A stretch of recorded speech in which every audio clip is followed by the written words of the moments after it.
All right, welcome y'all to this video on the fatal flaws of Wing Chun training. So this is really important because even if you're not a Wing Chun practitioner, you may do some of these and this will save you from trouble in a fight.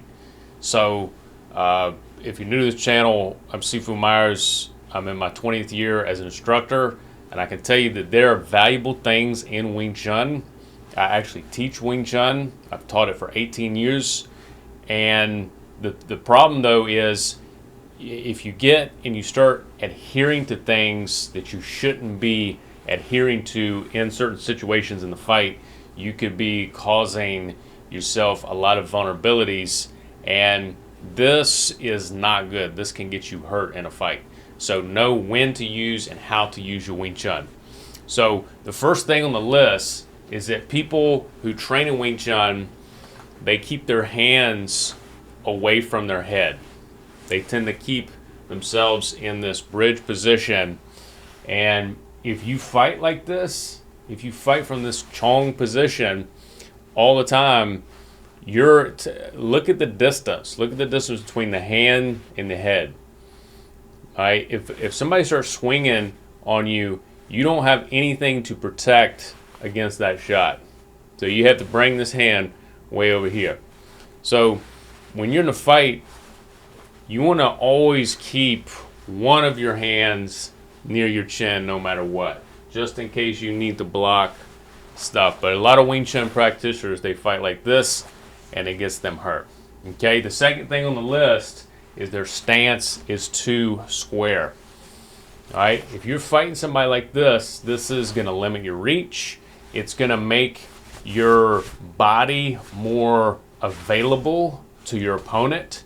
You're offering a bigger target to your opponent, and you're limiting your reach. And so this is a problem when it comes to practical fighting.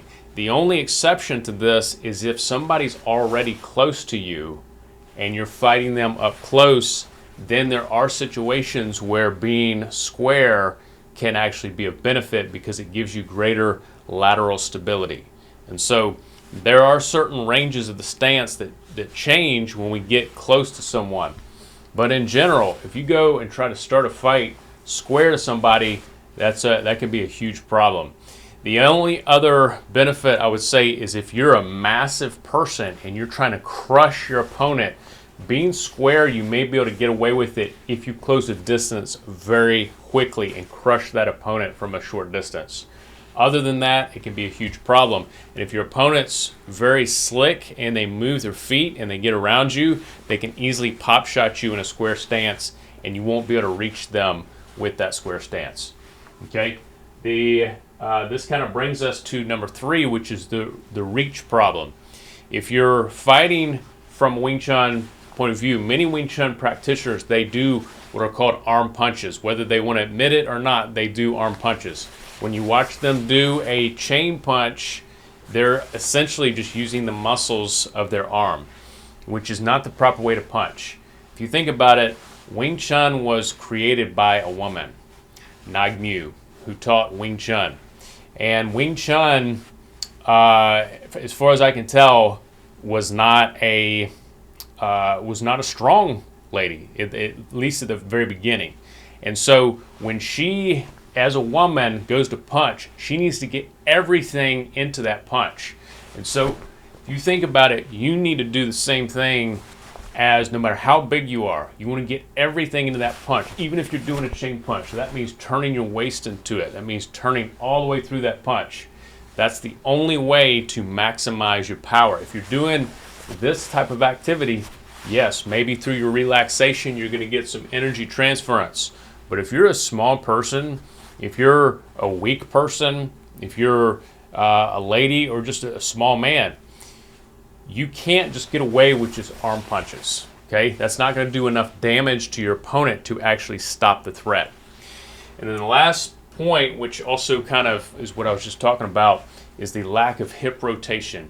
If you're not rotating your hip into your shots, which a lot of people don't, you're going to lack that power transference and you won't be able to effectively stop the threat.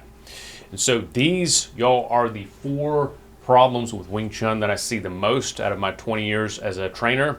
And if you practice Wing Chun, again, there are good things about Wing Chun. I love Wing Chun. It can be very effective in the concepts of Wing Chun.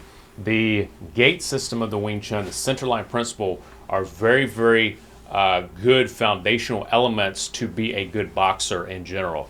So I'm not trashing Wing Chun, but these are the problems I see the most. And if you seal up any gaps you may have with these issues, you will greatly improve your skill. For those of you who want to learn more, I do a live stream once a week. You can jump on a call and join us for our training. We also have video distance programming and distance video courses, and also we have in-person training as well. Okay, I'll see you next time.